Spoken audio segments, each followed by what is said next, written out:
छुरा मारिया मारन वालियां ने खब्बे पासे पातशाह जी दे कलगियां वाले पातशाह दे खून दे फुहारे चले, टांके भी लगे।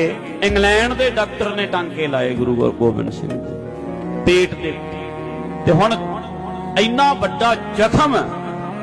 सिंह गतके खेडण नवें सिख भर्ती हो रहे है, फिर भी बाहर आके बैठते हैं, कहते किवें कह दियां मैं थक गया। कमर कसे ला के त्यार पर त्यार हो के रोज अखीरले दिन भी जिदन दुनिया चों गए है, दस्तार सजा के चोला पा के नीला कमर कसा दमाला त्यार पर त्यार हो के आए। ये मैनू वेख के पग्गां बन्नदे है, हौसले च रहिंदे है, मैं किवें कह दियां मैं थक गया।